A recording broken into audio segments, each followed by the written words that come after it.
What's up, everybody? Welcome to another episode of the History of Hyenas. Chrissy Cauliflower, Yanni Yaya hair, Mikey Mush, and we got our guest. Our guest today, the one and only Seaton Smith. Kids, put together kid, a handsome kid, a funny kid, a Taekwondo kid. He's a martial artist kid. He's somebody who will hurt. Make no mistake, he'll hurt you. He'll hurt you. He'll hurt you. He'll hurt you, and he likes. He doesn't have a violent personality, but if it came to it, he could hurt you. You'll get a swift kick. He's a kid that you wouldn't know that could hurt you, but he can really hurt you and he'll roll around. The thing is with me, though, if you roll around with me, I'll come. That's the thing. That happens. That's how. That's your defense. That's how I defense. Like if you got me in, if you started rolling around me doing jiu-jitsu, some octopuses as a defense, they squirt like an ink at you. Yeah, that's what Chrissy. That's his defense. And Giannis's defense. Giannis is a biter. I'll bite. Giannis is a grown man that bites. So if you fight Giannis, you can do it, but be prepared to get bit. I don't fight fair. Make sure you have your up-to-date vaccinations if you want to fight Giannis. Yeah. I know this is all being funny, but I've actually seen Giannis smack a few people in the world. Please tell us about that. Show. Oh, yeah. That was during a dark time of my life. It was a great. That's time. when he looked like a fat woman. He used to look like a fat lesbian woman. And now he's cute again. Yeah, it was one of the greatest nights of my life. It was at Bar 4, and we were having a wonderful show. It was Bar 4. Bar 4, which is Giannis's old room in Park Slope. Yeah, he was one of the first people to put me on in New York, by the way. I used to come and visit him from D.C., and he was like, yeah, come on, why not? He was a wonderful guy. Yeah, me and Sid, we've been friends since 08, 07, 08. Yeah, during I went to D.C., we shot a sketch. Yeah, God. Yeah. You were not were, but you taught me about acting that day. I was like, wow, this guy's great. But anyways, the day he beat up these people, he was on stage and he's talking and he's trying to actually be you actually trying to be patient that day. I want to make that clear. I've been worse. Yes. I've been worse. He was being very nice. There was these 3 people in the back who decided they wanted to not actually watch the show, even though there were signs up. They just decided to be an asshole. And Giannis said maybe 3 or 4 times, hey, excuse me, guys, hey, we're trying to do a show. And then they did ignore it. And I think probably like the 4th comic, he just said something, was like, man, fuck you. And get the fuck out. Something very, very good. And they left, but then decided the woman of the group decided that now he's choking on trail mix. Giannis this is what Yanni makes every podcast Cardinal Sid. Phone on, eating, choking. Jesus. He's still coughing. No, but listen, if he's gonna die, nobody give him the Heimlich. Go start streaming it live. Yeah, put it on the Patreon. It's content. His wife would understand. Oh, I love this. Sorry. I hear you. You don't want to talk about this assault charge. That's why you started coughing. It's smooth. Yeah. It's very smooth. This was one of many nights that went. So what happened? Okay. So there were 2 guys, 1 woman. The woman decides she wants to be an asshole, so she walks onto the stage. She came at me, and I was telling her, "Don't do it." As she was walking, I was going, "Don't do it," because I saw it in her face. I knew it. Right. So she got into his face and was like, "You're an asshole." And I want to say she touched him in some way. And Giannis. Oh yeah, she hit me. She punched me. She hit you in the chest. It was hilarious. No, chest in the face. Oh, she hit the face. She hit a guy with glasses. She hit me right in the face. She did. Well, in her defense, she thought you were a woman at that Probably. time. That's the thing I didn't consider till now. Probably. Yeah. And so Giannis, as a gentleman, nicely and gently, he didn't hit her with a fist. He didn't kick her. He didn't do it. Yeah. He just took the microphone. I was holding it. He was holding it, and he just kind of put it into her face. Yeah, it just kind of went in there. Right where in her ear. Yeah, I thought she had something to say, but I did it a little too hard. Yeah. And the sound of that microphone mushing her face. We were all like, oh. And so the dudes were like, hey, you don't hit a woman. And then it was fun because everybody in the room decided to fight those 2 dudes. Really? Was it a brawl turned into like a brawl? He came forward after that. So after that, she went flying that way. She went flying. Yeah, because I just kind of like mushed her, but I had the mic in my hand, so it, you could hear the pop.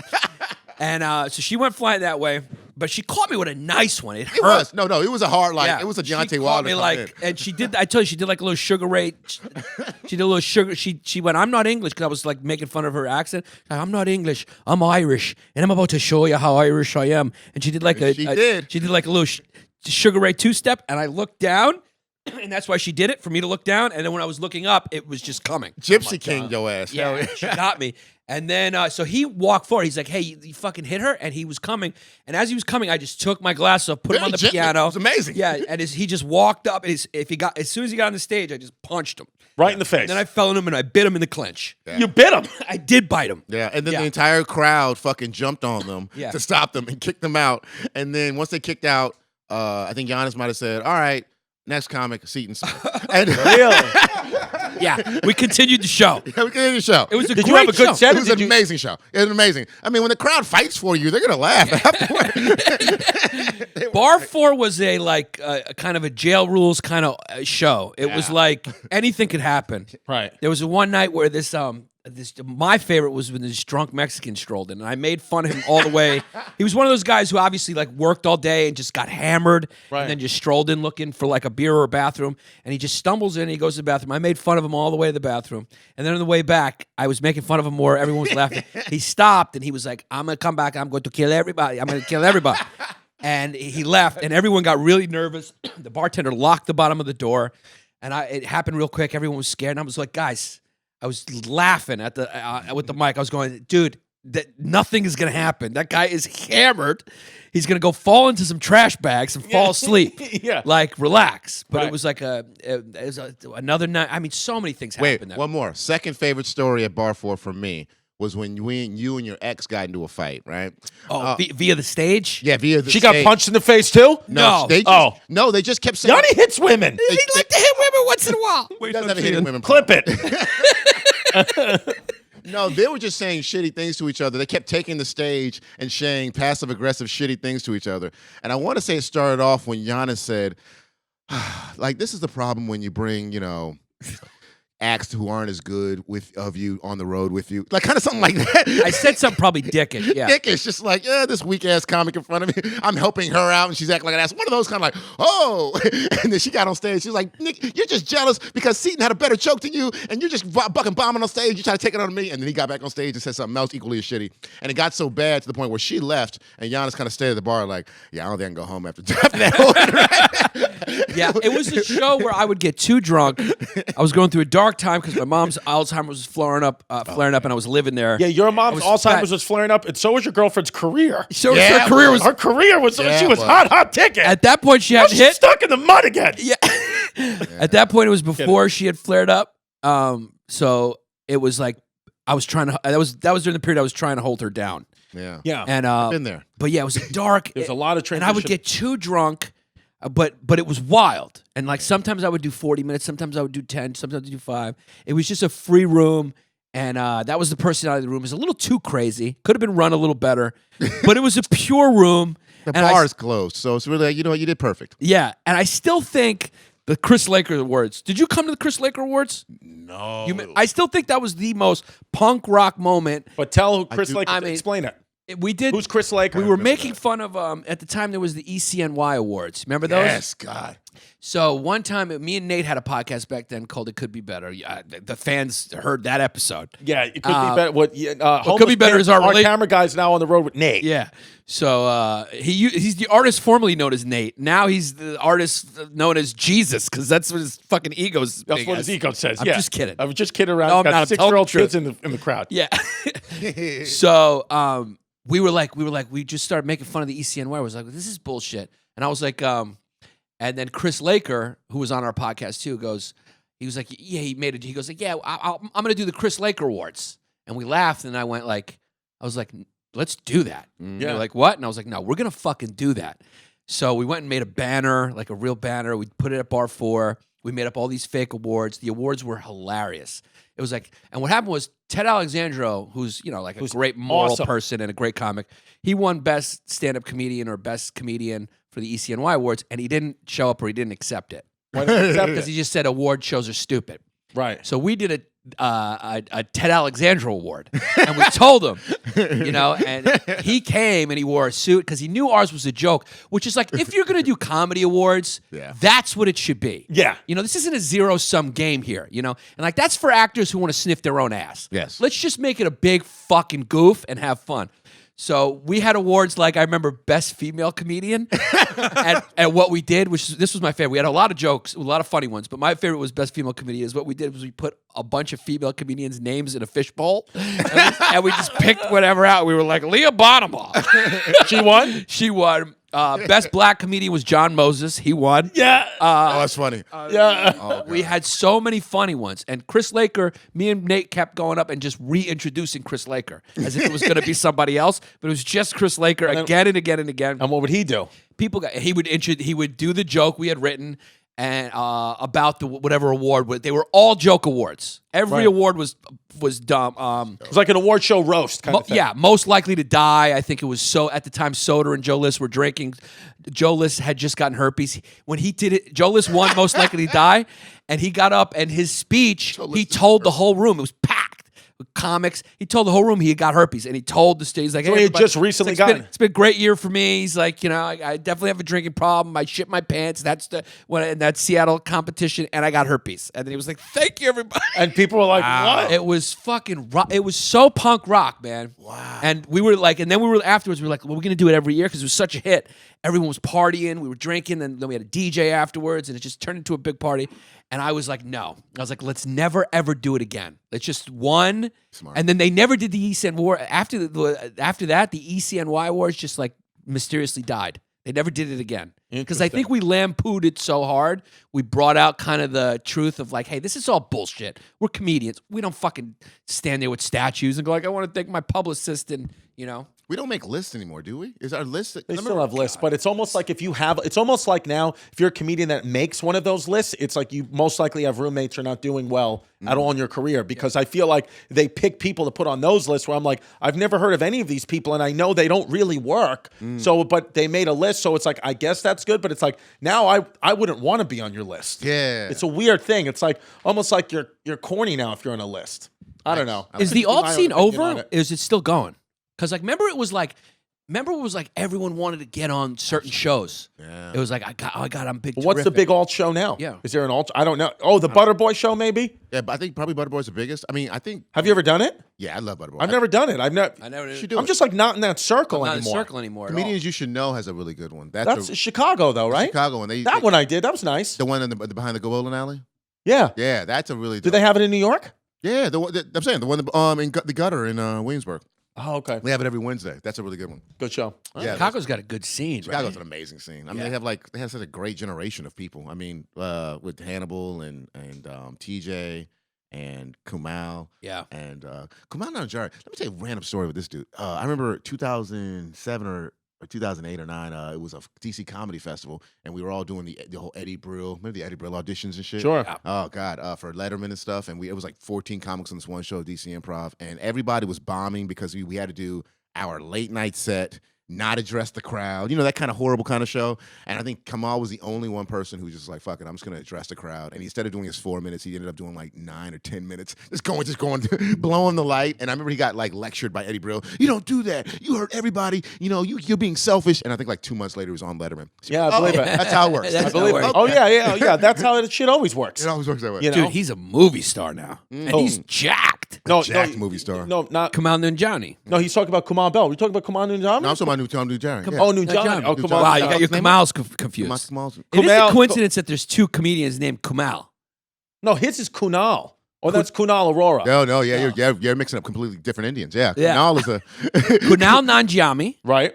He's great. He's Jack now. He's in the Avengers. Yeah, I know who he is. He's great. in a fucking Kumail. Avengers movie. Yeah. That's Kumail. Yes, Kumail. That's Kumail, and then Kunal is actually the comic. Right, and then there's W. Kumail Bell. Kumail Bell. Kumail Bell. That's- Their got nothing names to do are with different. Kumail and Kunal. Yeah. They're close though. Yeah. That's like Yannis and They're close. And the Yannis fact that and we Giannis. just said that now is, we're racist against Indians. Now, But what can you do? We're gonna The Indians for trying to understand. We were talking about this last episode. Other races black people are so cool that Yannis made the good point. Now their plight has been stolen. Like Indians are just like, no, we're victims too. It's like, what are you talking? You got to this country 20 years ago. You guys got here in the 70s. You can't steal that from black people. One generation, you guys are crushing it.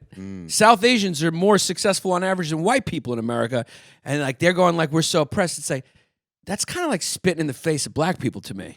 It's like I think I only see 2 groups that have been institutionally oppressed in this country, and that's blacks and Greeks. No, Native American. No, blacks and obviously Native Americans. Native Americans, that was a little, they got wiped out by disease and war.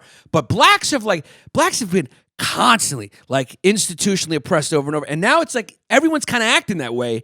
It's kind of, I think it's because black people are so cool, and everyone steals other aspects of black culture. Now they're stealing your fucking story too. Yeah. No, absolutely. First you take our guns. Now they're taking your struggle. Now the thing is, even Sean King is just saying he's black. Sean King said he was black? Sean King, no, you know the guy Sean King who's like, he's fully white, but he's like, I'm black, and he took a black scholarship, but he actively says he's black. Yeah. You know what I'm talking about? I fully believe, and this has nothing to do with the guy who outed him, because he was some, what is it, Milo Popovich? Yeah, I don't care about alt-right the alt-right garbage But bullshit. the truth is, I think he's white. Mm-hmm. His brother's like a Rachel Dolezal. Yeah, his brother's white. Rachel Dolezal, though, I actually am on her side. Do you ever watch Do you ever see her documentary? I love the documentary. I got no problem with what my head At up. the end of the documentary, I said, "Fine, you're black." Yes, she exactly. is committed to it. Exactly. She is not giving it up. And, she was the whole, like, you know, the story where like the whole reason she became black is because her whole family was raping and beating the fuck out of everybody. Yeah. So she's like, I only trust black people. She was I'd with rather be like around blacks. I'm some like, weird religious family, right? yeah, I get it. You can't judge the woman. The only problem I have with the Rachel Dolezals and Sean Kings of the world, because whatever they want to do to help the community, that's great, is when they take when they lie about it. Even the lie is fine. That's not hurting anybody. What is hurting someone is like Sean King got a scholarship to he got an Oprah scholarship. An Oprah scholarship to a black college. To a black college. So you took that from an actual black person. That's a problem. And then Rachel Dolezal, same thing. She was taking opportunity away from positions that were designed to be for blacks. Yeah. I mean, but other stuff is fine. You want to help people, that's great. Say whatever the fuck you want. I mean, we talked about it like ad infinitum on the last episode, but the Sean King thing. Ad infinitum, you're gay. Yeah. And my shirt says, yep, I'm gay. Yeah. I don't know about the Sean King. Is this the same Sean King? Is this the dude you're talking about? Yes. Yeah, but if you look at his baby picture, and his family picture. Oh, absolutely. So what happened was brother. He was just everyone who he grew up with says they thought he was black or whatever. He always said he was black or whatever. His family's white, and then somebody found his birth certificate and his father. That's his father. That's the father on the birth certificate. That's his brother. So that's his brother and that's his mother. Oh shit. So they're all white. But he does have that black, like that blackish type of haircut. Well, no, show him as a kid because he looked like me as a kid. That's just one picture. With the baby picture right there in the corner. Go to the baby. That's him as a kid down does there. look like you. There's a little Mike. break, baby. Mike takes a while with these. Oh, you can't see. Oh, that's the problem. You can't even see it. Oh, that's a bad. Just go baby picture. Go Sean King baby picture. I love that we're just talking about this again. I would. We I did want the to same know. thing. Yeah. So Great. I don't know why. I mean, we're taking after the guy. Yeah. So after after it was found out that the birth certificate said his father was this guy, the guy on the left. Right. What happened? He said, well, what happened was my mother had an affair with a very, very light-skinned black guy, some anonymous, very light-skinned black guy, and that's what it was, and it was very painful to out. But it's like, why are you referring to him as a very, very light-skinned black guy, one? Two is like, you don't know his name? Can't you ask your mom his name? Oh wow. You don't know his name. What do you hate? She doesn't know his name. That's a funny phrase. Listen, my father was very, very light. He's a very, very light-skinned black guy. Oh wow. So wait, let's watch that video. Let's go back to that video. No, yeah, let's do some pauses. I would have. Huh? That's a picture with him and Cornel West. He got real deep It was in an the black ad. world. Oh. Hell yeah. So that's him on the right. That's You know a baby what's funny, picture of him too? right. Like, I don't know if y'all know about black culture, but like, if there is a light-skinned black person around, you don't question whether they're black or not, because light-skinned black people are the most sensitive people in the world. They really they're trying to overcompensate and prove themselves. So like That they're black. yeah, like, all the most militant black civil rights leaders were all light-skinned. All the peaceful Thurgood ones were Marshall was Colin Powell, but Thurgood Marshall. Oh, no, those are not good examples. I'm sorry. I'm thinking about Malcolm X and Huey P. Newton. Those are light-skinned, crazy motherfuckers. Right. But they weren't as light-skinned as like Thurgood Marshall and Colin Powell were like light-skinned. That's a different kind of light skin. Yeah. Those were light skins for money. Light skin. Those are two different light skins. There's a militant light We're skin. naming this episode Light Skin for Money. Light-skinned for money. There's a Jack and Jill light skin. Those are people that they had a kind of a good track record since slavery. So where they got into the good schools and they were in the good, they got the money. But so Thurgood Marshall is not that example. Right. He had a good life the entire time. Right. So Because if you're that light-skinned, you kind of can slip by. you passed the paperback test. The paperback, because Howard University and most schools had that test, the paperback test for a while. So now you. Wait, what's the What is paper the bag test? paper You bag have to be test? darker than a paper bag? No, if you were darker than the paper bag, you could not get into the school. Really? Oh, you don't know about that? Yeah, that was No. that was an old Howard thing from the 20s and 30s, where We don't like. That's why most of all the Tuskegee Airmen, if you watch the picture, they're all light skinned. They didn't let dark niggas fly. Wait, so that was at Howard? Really? Though? Wait, Yeah. the I paperback didn't test was fucking know at that. Howard? This is at Howard, but it was mostly most of the HBCUs were like this, but Howard specifically had the paperback test. So even if That's you a- were dark-skinned black, you still couldn't get into the HBCUs. That- That's a black More- school, so black people were doing that. Black people. People are just shit. We're all shitty. Yeah, no, we're just all shitty. Yeah, of course we are. Of course Yeah, we are. we're just every single human being, every race and creed. Most of the people in that race and creed, no matter who they are just shitty people. Yeah. That's the thing. Yeah. It's just shitty. We just fucking whatever's closest to us will fuck up. Is what we do. I agree. You know what I mean? I agree. I've been saying this. Just shitty. We're just shit people. yeah. But I mean, We're all look at survivors. even us as human beings, as the animal that's made at this farm. I mean, we've killed 99% of things that have existed with us. I mean, even where do we find that the actual Neanderthal that we're Well, that's a weird thing that I don't think anyone knows what to make of it. But they found out that only Europeans have traces of Neanderthal DNA. European descended Interesting. white people? Yeah. Interesting. Yeah. Asians don't have it. Blacks don't have it. So there could be a reason why whites are evil. Yeah, white people we don't have good track records in history. No, but here's the other But we're thing. being good now. They're also For the most learning. part. They're also learning that Neanderthals.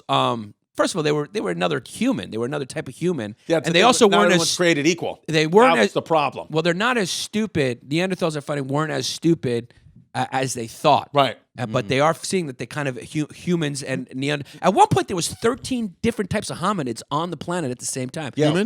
Humans. 13 different. That's why I'd say like we're not all cut from the same cloth. Like so, like a person from certain part of the world is going to act different and be different than somebody else. But obviously, they want everyone to be like we're all created equal, which is not true. Wow. So Kind of. It's an argument for euthanasia. Is that what y'all talking about?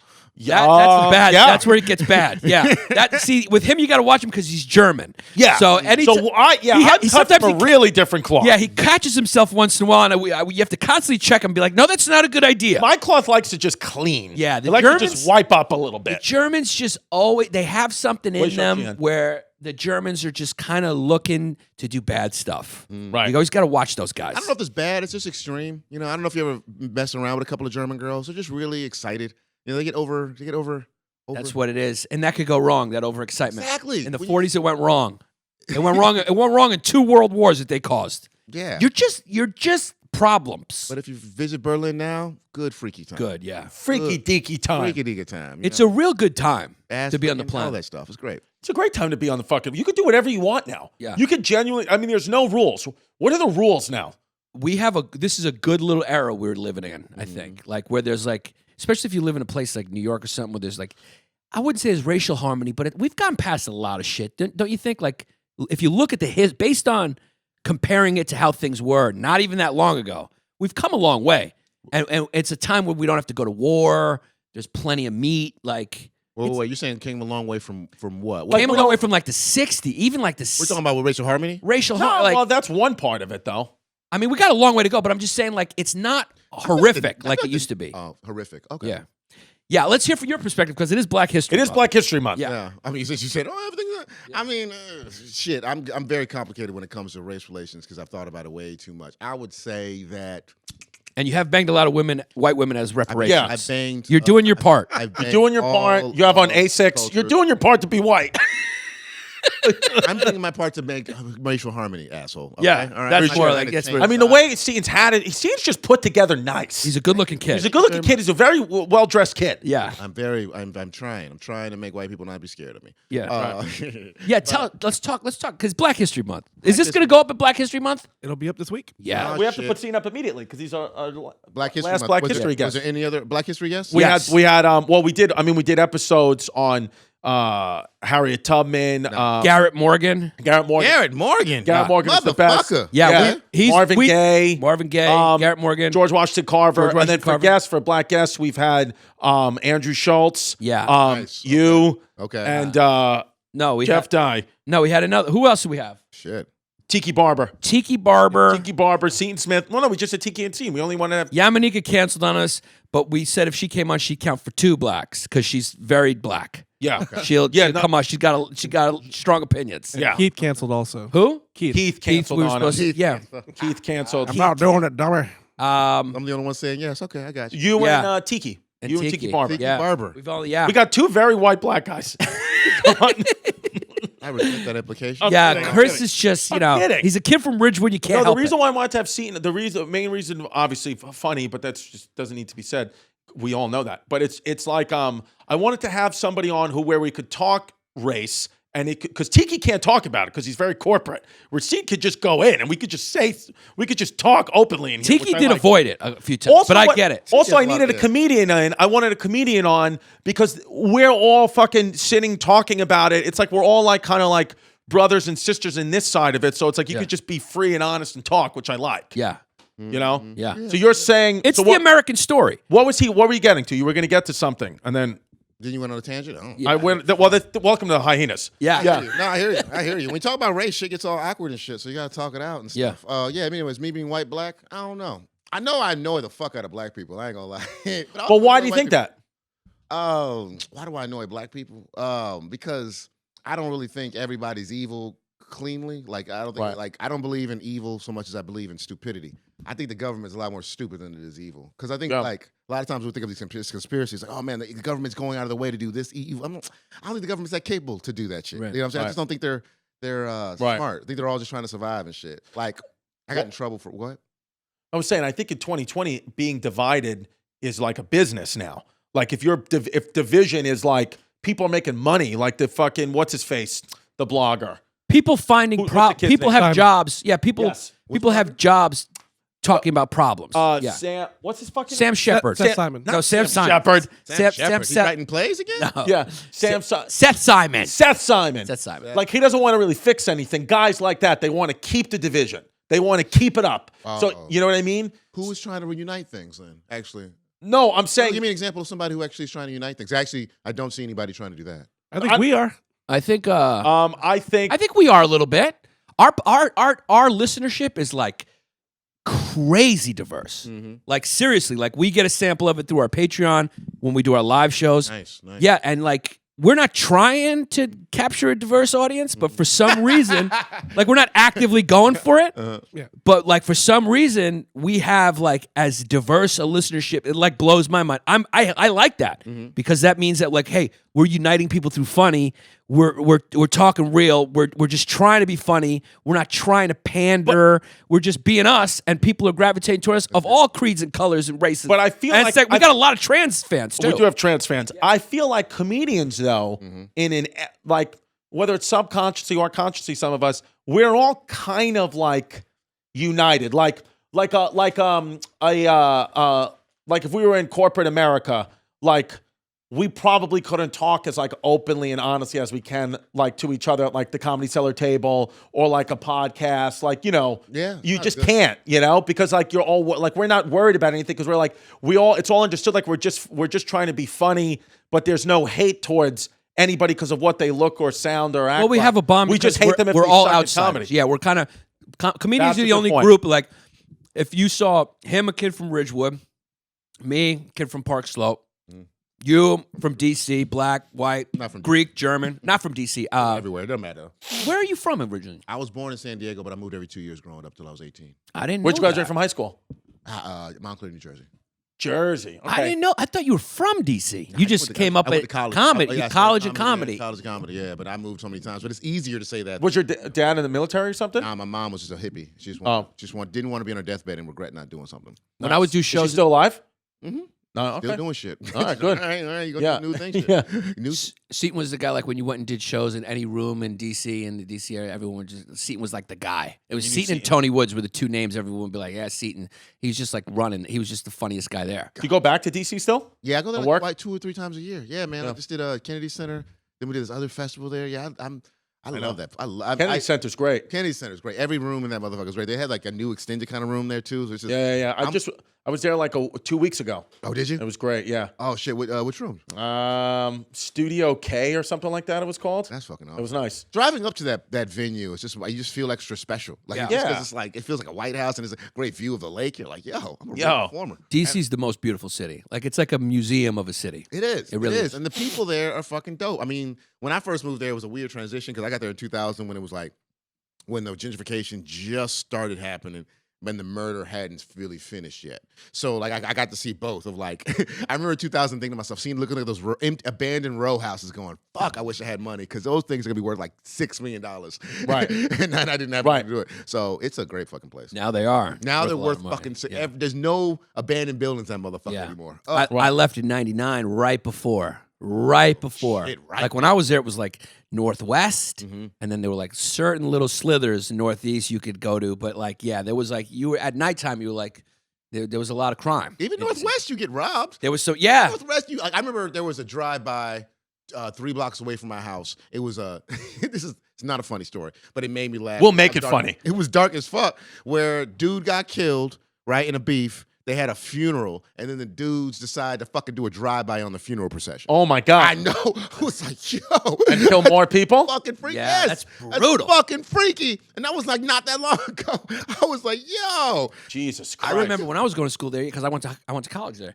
I remember. Wait, what college did you go to? See, I went to Howard. Howard, and you went to American. Nice. Oh shit. There was a on like in Georgetown on like M Street or something. There was a Starbucks, I believe, or was it Wisconsin? I can't remember. But like, yeah, it was stuck up at gunpoint. They took all the employees back and they killed them all. It just went wrong and they killed them all. That was while I was going to school there. Wait, Interesting. what? Yeah, Wait, yeah. what? You could Google it. That story's A still there. Starbucks robbery went wrong. Went wrong. Yeah. What the fuck? They took all the employees back. Oh my god. And I don't killed think they ever every saw single- it. They ended up killing all the employees. What And it was the just fuck? like these innocent employees, man, who probably didn't give a shit About that. about the fucking money. It's like, take it. You know? No, that's a lot Yeah. of things went wrong. That's straight crap. Let me ask you a Yeah. question. With Howard, Howard is the #1 academic historically black college, right? I have no idea. Don't they say that Howard's like the Harvard for black colleges? Yes, I believe so. I do.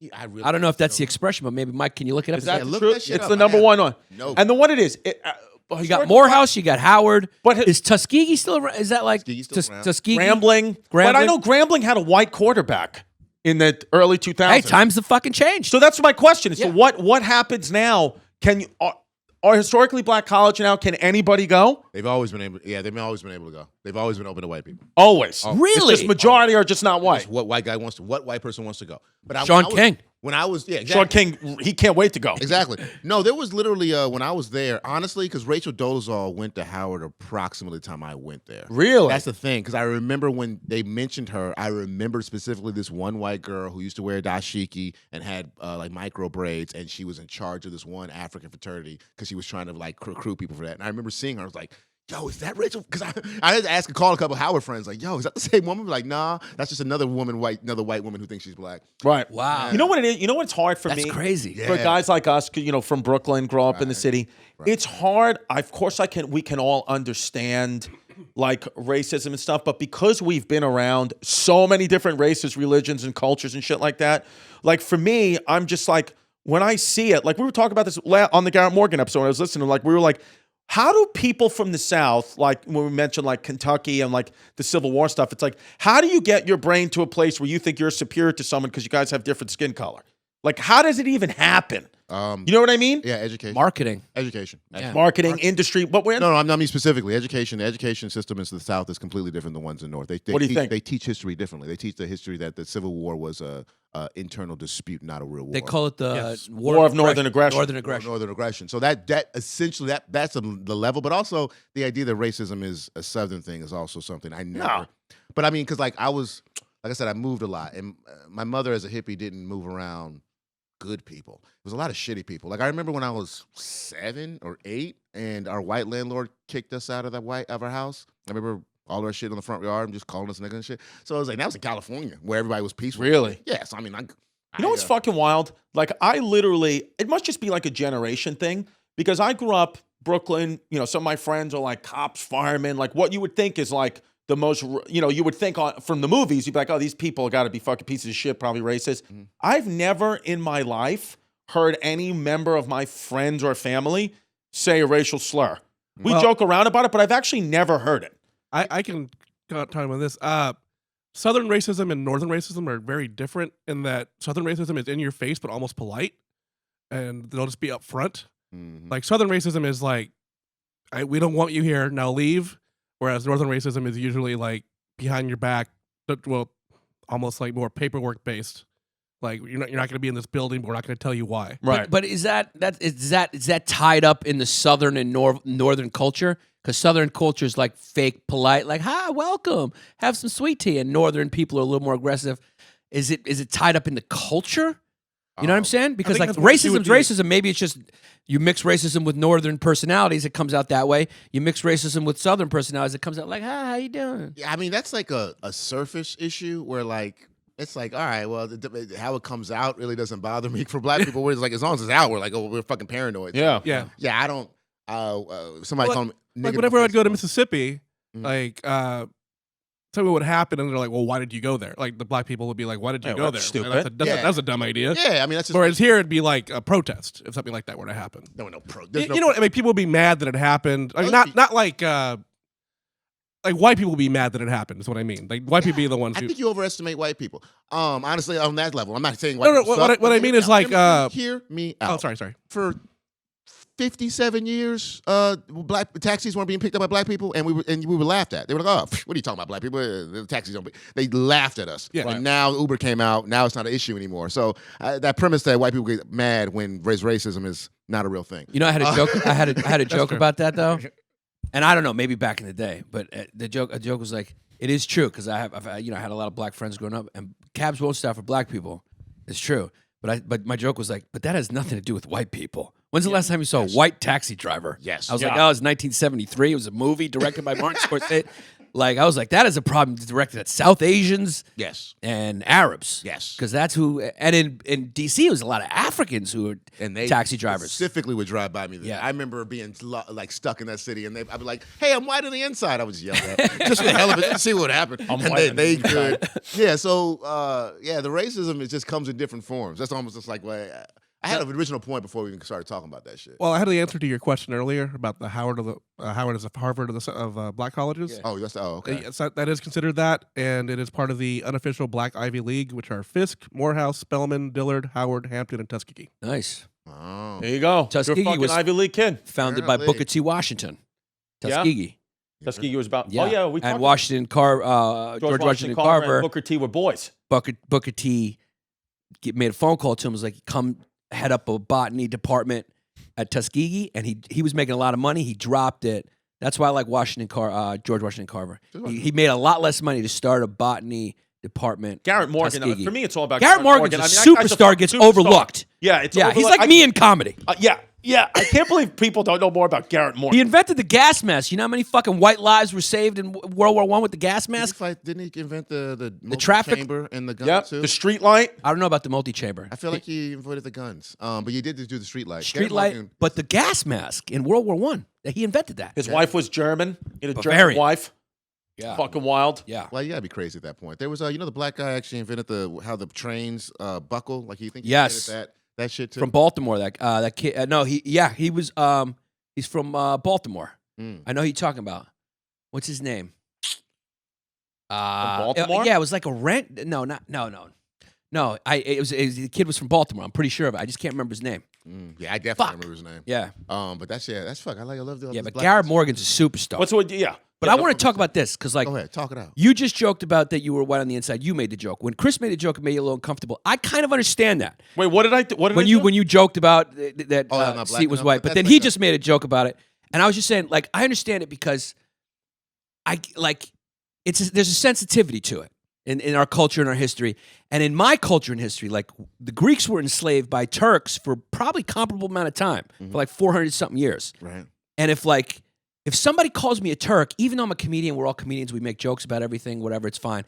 And I try to be joyful, but there's a little part of me that goes, I get that there's like a little anger that comes up. Oh yeah, definitely comes out. Like, I can joke about it, or if someone jokes about it, I still think it's funny. Like, you probably didn't take it personally with Chris because he's joking, but it's like, you can't help it Yeah. because it's part of the culture, because wasn't it considered by other black people, like that whole Uncle Tom's Cabin thing, like if you're collaborating with white people, calling someone white became sort of an insult.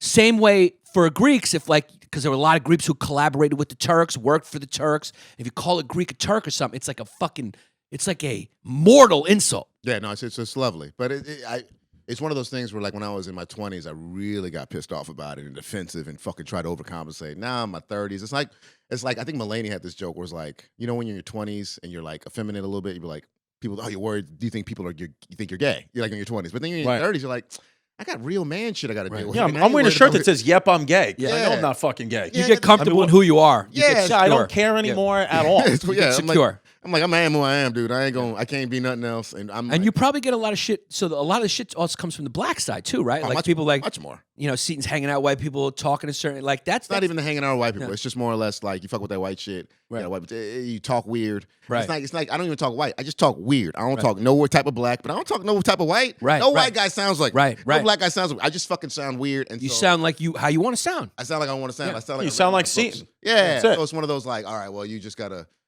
just accept who I am. I mean, it's one of those like I used to get really insecure. Now I'm like, yeah, what am I gonna do? I remember. that's what I was gonna say, like insecurity and all that stuff, and you know, all this, you know, take down everybody. That's like young people, bored people problems.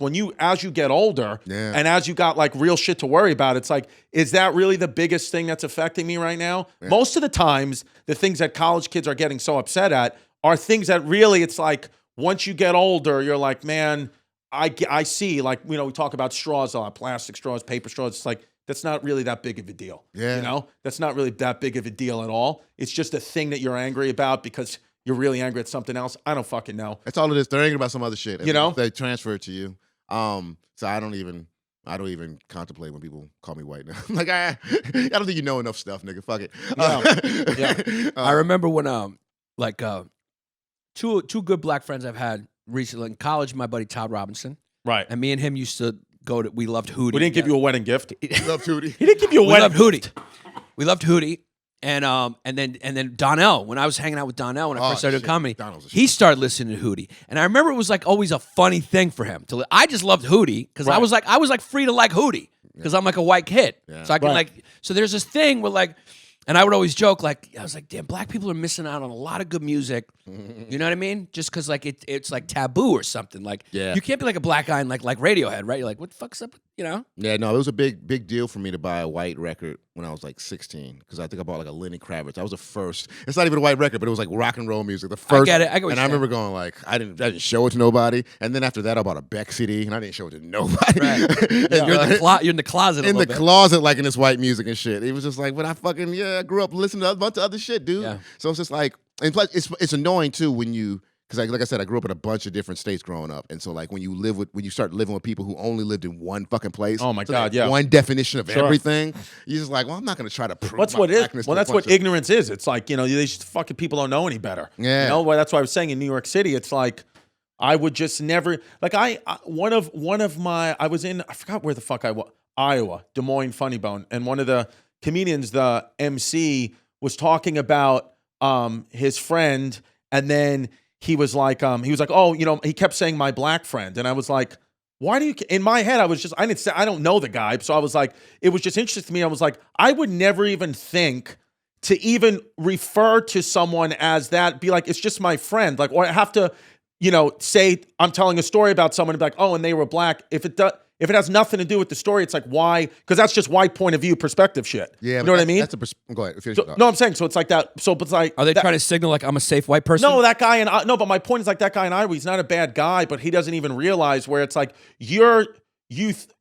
there's no reason to say that this person is black or whatever they are. You're just basically telling me they're not white. You don't even realize it. But we didn't grow. It's like I would never. My friends that came to my house were just like, I don't know. That just was never a thing. See, I would defend Iowans only because of my small experience with them. It was just like I remember one day, like I was going to do a college game in Iowa, but I was in D.C., so I went for a run in D.C. And I remember running in the middle of the day, and I ran behind. A white woman was walking down the street, and I ran on the right side of her, and she flinched. She's like, "Huh."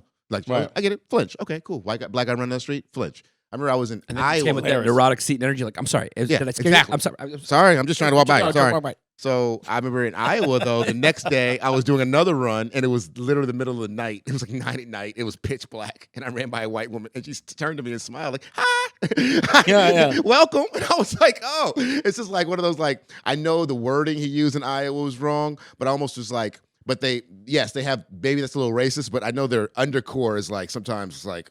They don't know enough black people to hate them. That's the one thing I used to make fun of. I was like, I don't think y'all know enough black people to even have stereotypes. Right. Because he's just like, You're not even familiar with what they would be. Yeah. I mean, there's some places in the South, obviously, they build up their own thing from history of stuff. But I mean, there's some places like my ex-girlfriend did not know enough of black people at all. Yeah. Obviously, she was white, and so like, she would say shit to me that I'd be like, what the fuck you say that for? But then I'm like, oh, she doesn't.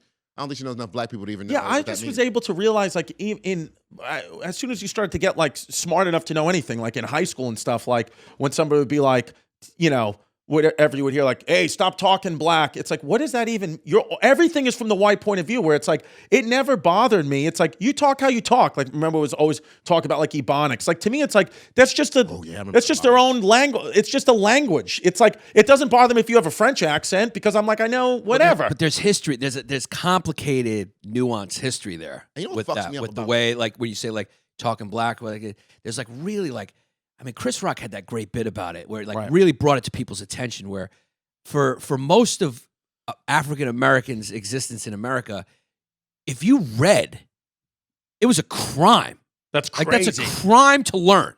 So that's gonna leave a mark. That's gonna be like that's a psychological impediment. Right. That's like, we can't relate to that because we never had that somewhere in our brain. Like, we never had to worry about anything like that. Like, if you learned, on the one hand, like, it's illegal, and then the other people being like, you're acting white. There's a whole fucking thing there that is complicated. Well, here's the thing I want to point out, though. It's frustrating for me in the 90s. Black people didn't know there was a black way to talk, but black people didn't know that there were different dialects of black. Does that make sense? So, like, Southern black and New York black talk are completely different. Especially, it's different than California talk, which is different than Missouri talk. And we didn't really even know there was a difference until, like, motherfuckers like Outkast came out with an album in 97, and Southern niggas started talking different. Right. That was when everybody started going, oh, wait, there's a different dialect? Well, that's a problem. It's like the Gulagishi, the Creole. There's like different fucking words. But that's furthermore the problem when your country is too big. It's like, it's just too big. Yeah, like, let's make it smaller. 350 million Pull people. it in, guy. If you think New York is the same United States as fucking Kentucky, you're wrong. It's just not. So it's like, it's too big of a place. So it's like, there's going to be 1,000 different, languages and dialects and religions. It's like, for me, it's like, that's all fine. This idea of a United States, it's like, it's too many people. But you now can't unite that many people. Through the internet now, everyone's getting very familiar with each other, though, right? We're learning. Dude, I remember I went to Montenegro, former Yugoslavia, where my boy Marco's from, with my buddy Todd. And nobody in that country had ever seen a black person before. Yeah. Right. This was 1999. There was really no internet. This was like compact Presario days. And it was like everyone was just pointing at him, and they were going, Michael Jordan. Little kids were going, Michael Jordan. They were pointing, Jordan, Jordan. And they were like fascinated because they just had never seen a black dude before. That doesn't exist anymore. Because wherever you are, well, very few places. My boy lives in a southern town in China. Yes, and like near Wuhan. Yeah, they don't near let the the internet epicenter. there. And it's like a country Hobuck town, and them motherfuckers follow him around. They blame the coronavirus on him. They probably do. Probably would. Probably do. But they definitely they do weird shit. Like, he knows enough Chinese to get around, or Mandarin to get around, and so he'll be in the supermarket, and then people will just go to the counter, look at him, and then start speaking in Mandarin. Like, what does he buy? Where does he live? Who are his friends? Like, they're just getting like, Jesus. people follow him, be like, yo, can I have your garbage? Like, shit like that. So it's like, Well, because we've spoken about more. The thing is tribalism with human beings. More than racism, it's tribalism. It's like the tribes stay with the tribes in the animal kingdom for a real human history. It's like, yeah, of course, like, I wouldn't fucking, I don't dislike anyone because of a difference. It's because I grew up in New York City. It's stupid. But it's like most people, it's like the tribalism is the real thing where it's like it's just a function of our brain, it's a nature protecting thing. We got to if we have tribes stay with the tribe. We would have to evolve past it to have. We would have to continue to evolve. I don't think I don't think the simulators want that to be part of the game. I think the first thing is to admit it. Can we just fucking admit it and stop pretending in this utopia that we're going to ignore? Or these people pretending like they're so good and so virtuous. They scare me the most. Don't see race and all that shit. It's like, shut the fuck up. There's differences there. You're lying. Well, let's take race out of it for a second. Y'all don't know if you read Malcolm Gladwell's Tipping Point. Yes, and the Outliers. I forgot it was Outliers or Tipping Point, but he had that point about companies there was one company that decided to make their sites not have more than 150 employees on each site because they found that 150 was a sweet spot of like productivity and closeness. Interesting. Anything more, people get lost. People get like they feel like they're ignored and stuff. Almost like the classroom rule. You don't want more than like 20, Right. 30 kids. Right. So like that kind of taking that idea with tribalism and going like, okay, well if you separate people in groups but then still have a big goal, then objective goals and things are good. But I mean, there's going to be internal fights between departments. That's just how the world Right. works. And also, I mean, it's a nice microcosm, but when you look at the reality, I mean, there's what 10 billion people on the planet. We can't make it small. We can't make It's got to be big. So it's like We got to have different departments and stuff. You got to have. we just got to. I mean, how do you just let people? How do we tell people? How do we pull back the perspective? Because like astronauts always talk about that. They have that feeling when they get up and they look at the Earth. They get that perspective that a lot of us don't get to get. And that's called meditation. Where they're looking at the Earth and they're going like, oh, all the lines are imaginary.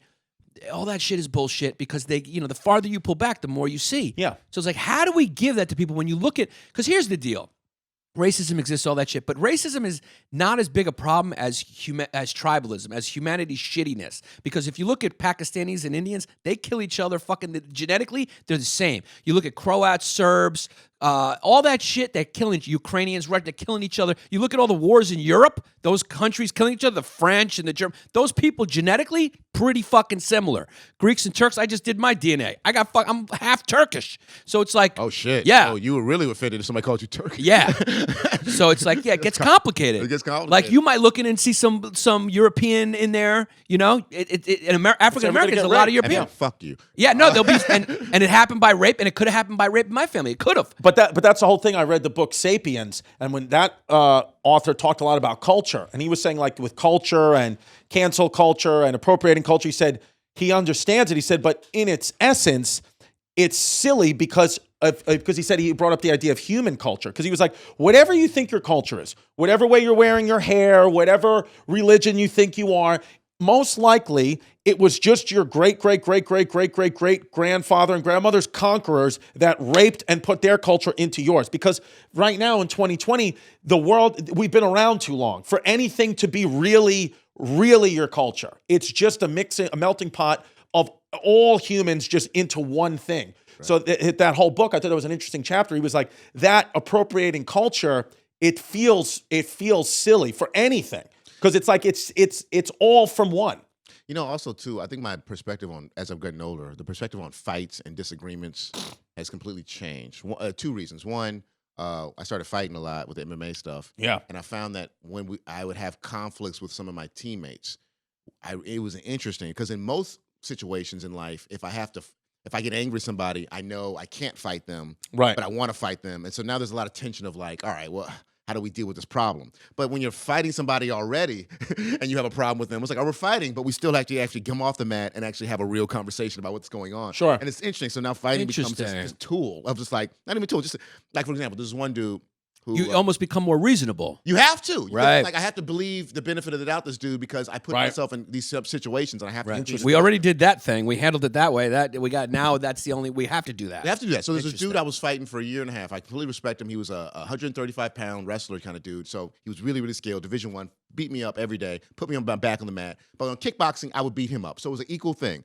Here's the thing. One day we're going into the locker room. He takes off his gloves. His hand wraps are the Confederate flag. Whoa. Confederate flag hand wraps. I'm like, what the fuck?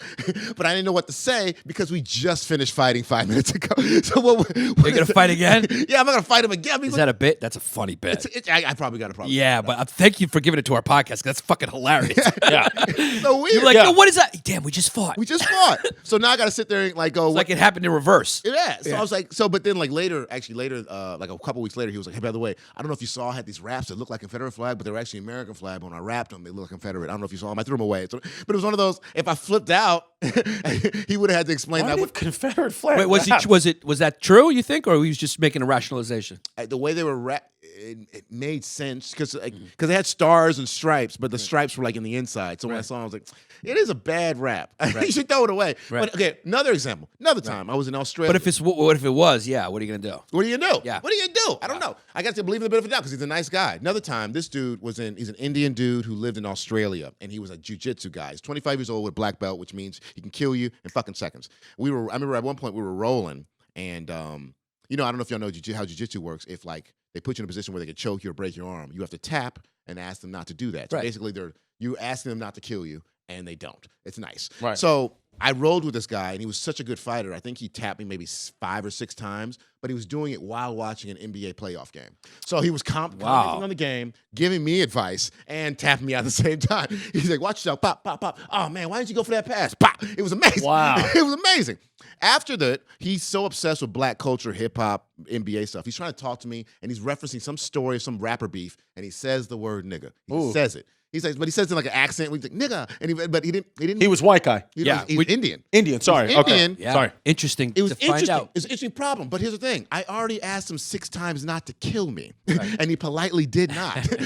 And now I got to ask him one more time, hey, man, you also got to be aware of my history as a culture. I'm like, you know, I'm going to give you the benefit of the doubt and go, you respect me and let it go. Because he didn't kill you, yeah. Yeah, because you didn't kill me. So it's one of those like layers of history. I'm like, Did he say it maliciously? Because there is No. different ways. to, like- exactly. yeah. He said it in a way that was like he was earnestly trying to be cool. Yeah. Failed. Yeah. Now, if we hadn't fight and we were on the street, then I'd be like, hey, man, you probably shouldn't say that. And But then you'd be because prepared to fight him I because was- you hadn't fought yet. He did. Listen, if you saw him on the street, you wouldn't want to fight him because you would think he's just a soft little Oh, sweetheart. those guys are tricky, yeah. He's tricky. He's a motherfucker. No, Like Jamie Kilstein. Did he have like, the cauliflower ear? No. Wow. Yeah. No. Yeah. Jamie Kilstein, like, what did you say? And then next thing you know, he's got you wrapped up. No, he trains UFC dudes. He's a scary human being. Yeah. But he's a sweetheart. And I love jiu-jitsu guys because they get very soft handshakes. Yeah. So because they like to hide their power. He said so. I don't know. It was one of those it was one of those learning. And they're completely confident. I noticed that when I was interviewing MMA guys for 2 Point Lead, it was like I was trying to figure out what it was, and it's this confidence and calm in knowing that 99% of the population you could beat the shit out of. So you don't have those insecurities that other people have. So you're calm and reasonable and talk it out because most of fighting and stuff like that is like. My brain doesn't work. Let's punch each other. Yeah. You know what I mean? It's like insecurity. It's a feeling that you're not.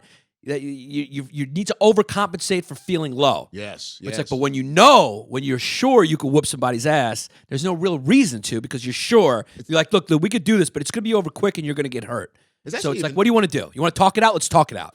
That actually is one good layer, but the other layer is also not only do I can't beat a lot of people, I'm okay with the fact that there are a lot of people who can beat me, and I'm accepting that like I don't know who that is because even if you fight really good in the MMA gym, every MMA fighter knows on the street there's crazy motherfuckers who have crazy. So it humbles you in that way, knowing that like you've getting beat, so like this guy could beat me, so I'm not going to try anything because I don't know what he knows. Yes, you don't know who the fuck nobody knows. Yeah. Even in MMA, like, you can study him. John Jones knows this for a fact. You can study a motherfucker for years and still be surprised by some new shit he does. Right. And imagine on the street, we don't know this motherfucker. There's some fat, slobby looking motherfuckers who are ex-Marines who know one move to take your rib. Yeah, man. Fighting's last resort. Always. Yeah. It's always been last resort. And it always fighting how good you are fighting. A lot of times, just how much you know, how trained you are. Yeah. Or even how lucky you are. Sometimes you could slip on a fucking not banana or ice or just lean on. I had a friend of mine who's another student. He wasn't that high, but he knew how to fight enough. He saw a dude talking on the street, shocking shit on the street, followed him to the corner. Like, let's fucking fight. They fought. He beat the guy up, but then he slipped.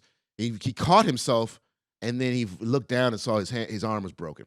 And so he couldn't fucking fight for like a year and a half. He had to put screws in his arm. It was like, so you won the fight, but it wasn't really worth it, was it? It's like, ugh.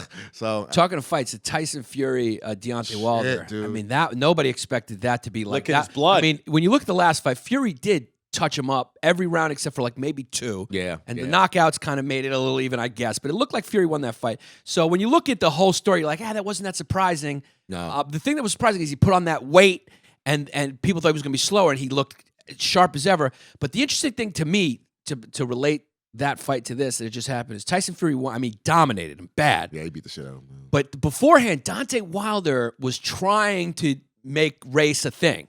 Did you see that time when they were talking shit? And Deontay was like, all I know is this month. And Tyson Fury was like, look, man, you're trying that bullshit. He was like, we're just 2 men fighting, whatever. That's kind of interesting. To me, that like, I know there's a lot of racism and stuff, and it's still a problem and stuff like that.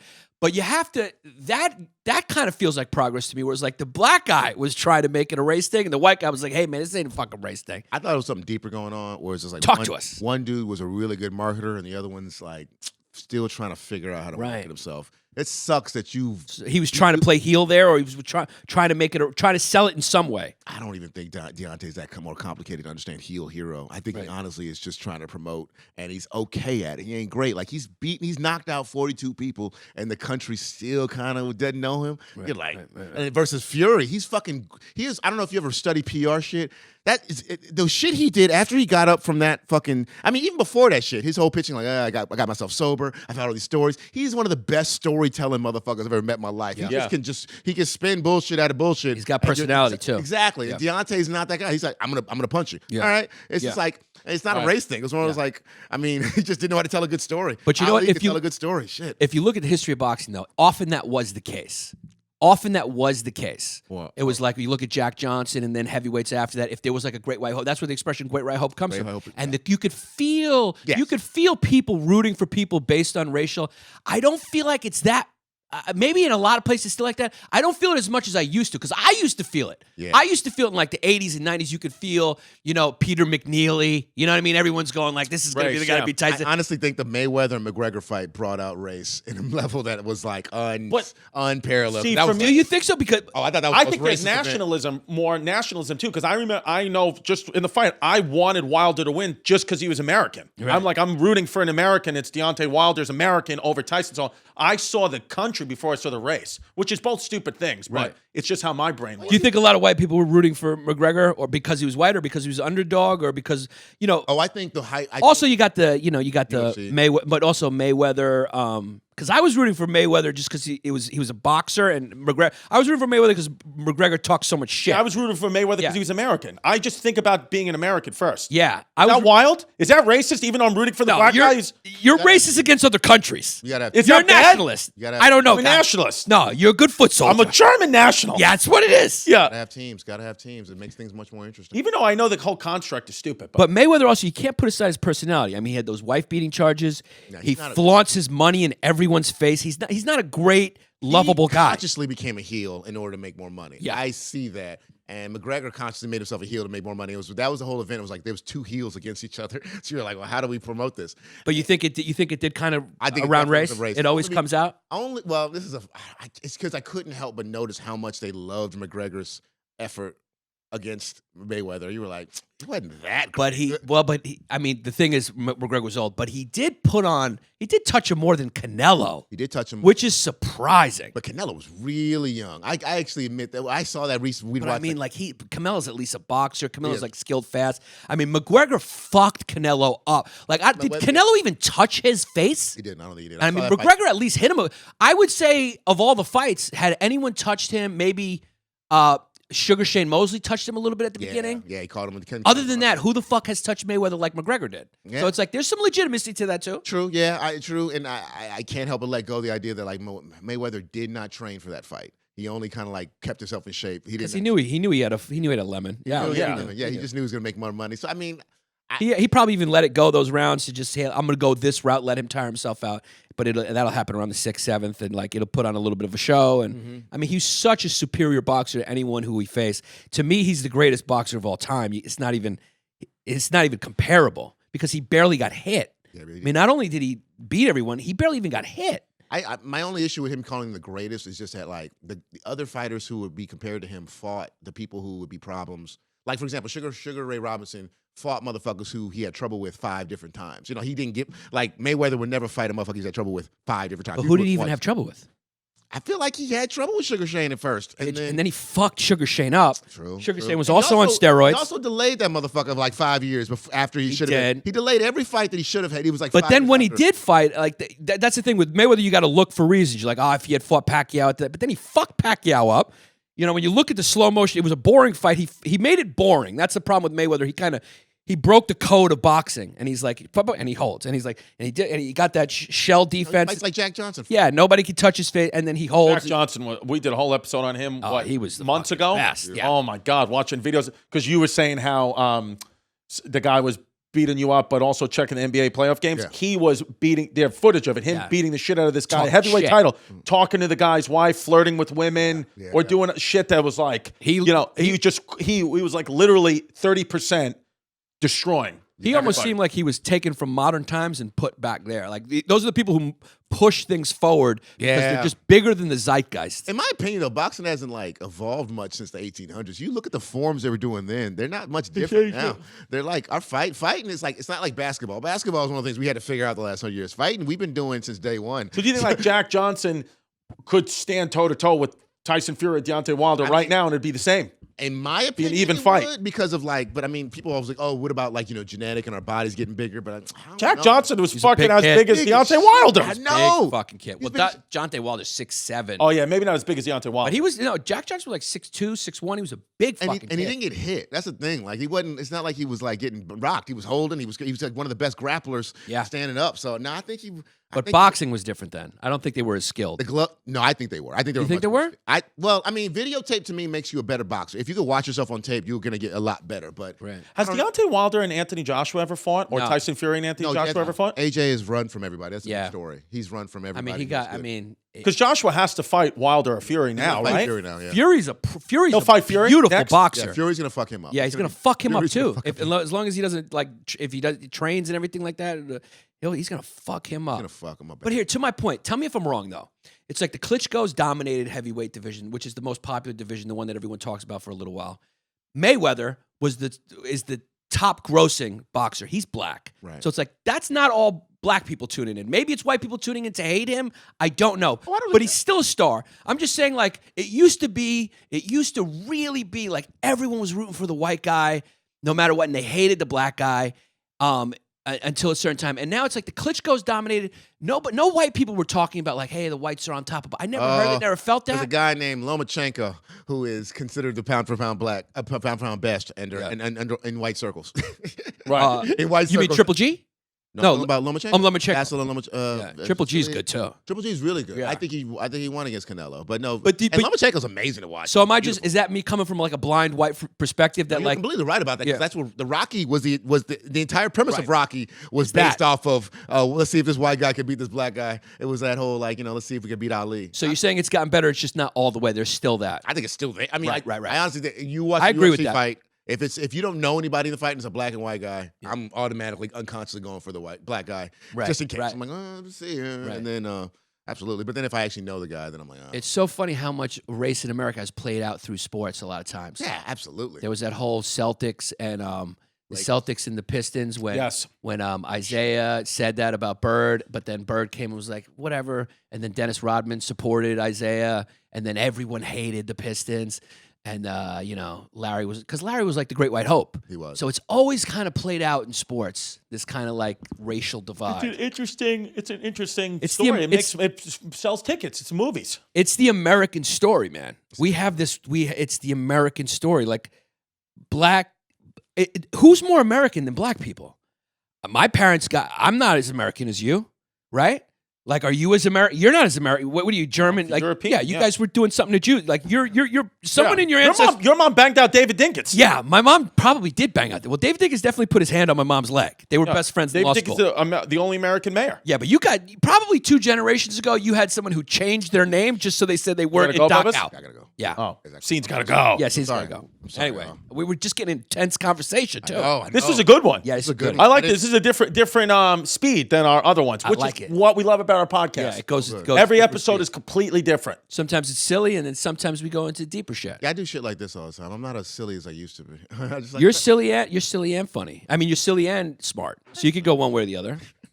You're silly and smart, like salty and sweet, savory and sweet. Yeah. You're 2 flavors. He's just a put together kid, Seaton. Yeah. Thanks, man. I appreciate that. See, you guys, our fans gotta check out this thing. It was one of my favorite. It was before like Rory Scovel like was really kind of known. yeah, that was- Seaton did this web series. He did a web series way back before people were doing web series.